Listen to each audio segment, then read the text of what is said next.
Okay तो भाई Gunther और रैंडी ऑर्टन का हाईली एंटिसिपेटेड मैच हो चुका है और ये काफ़ी हार्ड हिटिंग मैच था। तो सारे मैच में क्या कुछ हुआ मैं आपको इस वीडियो में बताऊंगा। तो अगर आप चैनल पर पहली बार आए हैं तो चैनल को सब्सक्राइब कर लें। तो दोनों सुपरस्टार्स बारी बारी अपनी एंट्री करते हैं। यहाँ पर एक सरप्राइजिंग बात देखने वाली थी, वो ये थी कि गुंथर तो उसी कंट्री से बिलोंग करते थे, तो उनको एक लाउड पॉप और लाउड चेयरिंग क्राउड से तो मिलनी ही थी। लेकिन यहाँ पर एक देखने वाली बात ये थी कि रैंडी ऑर्टन का पॉप तो चलो मिला ही मिला, लेकिन उसके साथ साथ क्राउड उन्हें चीयर भी बहुत ज़्यादा कर रहा था, जिसको देख के मैं तो बहुत खुश हुआ। अब मैं तो पहले इस बात को जानता था क्योंकि गुंथर का मैच है और गुंथर के मैच तो काफ़ी हार्ड हिटिंग होते हैं, तो मुझे पता था कि इस मैच के अंदर दोनों सुपरस्टार्स की हालत काफ़ी ख़राब होने वाली है। तो मैच स्टार्ट होता है, दोनों ही रेसलर एक दूसरे के ऊपर आराम आराम से अटैक करते हैं और दोनों के पास अपर हैंड, कभी रैंडी ऑर्टन के पास कभी गुंथर के पास। तो इसी पेस से आराम आराम से मैच आगे बढ़ता रहता है।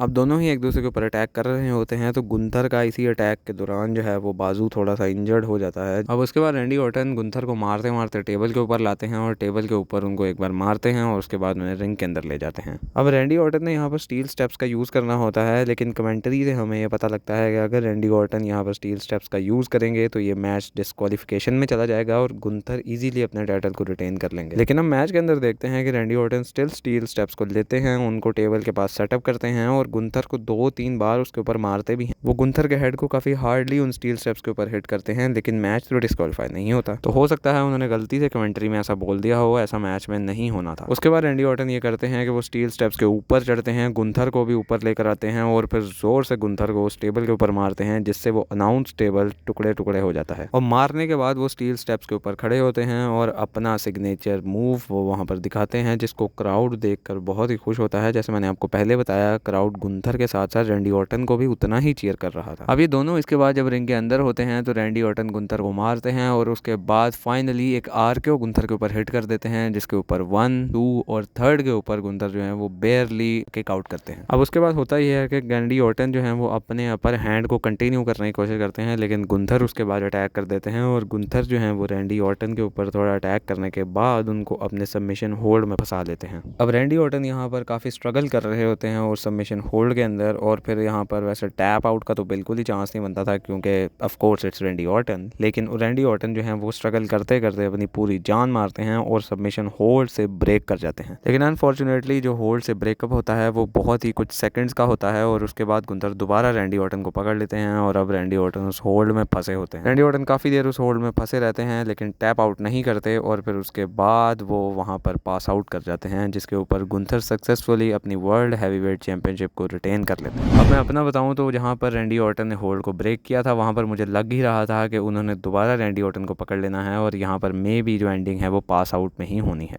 और अगर ओवरऑल इस मैच की बात की जाए तो इसकी एंडिंग तो काफ़ी प्रेडिक्टेबल थी, क्योंकि गुंथर अभी अभी समर स्लैम के ऊपर वर्ल्ड हैवीवेट चैंपियन बने हैं, तो इतनी जल्दी वो अगर हारेंगे तो ये उनके करैक्टर को ज़रूर हार्म करेगा। और रैंडी ऑर्टन के इवन यहाँ पर क्लीन हारने से भी उनको यहाँ पर इतना नुकसान नहीं है, क्योंकि after all he is the legend killer. उनको टाइटल की ज़रूरत नहीं है, टाइटल को उनकी ज़रूरत है। तो मुझे तो इस मैच की एग्जीक्यूशन काफ़ी ठीक लगी। आप मुझे अपना कमेंट सेक्शन में ज़रूर बताइएगा और अगर आप चैनल पर पहली बार आए हैं तो चैनल को सब्सक्राइब कर लें। मैं मिलता हूँ आपसे नेक्स्ट वीडियो में, तब तक के लिए बाय बाय।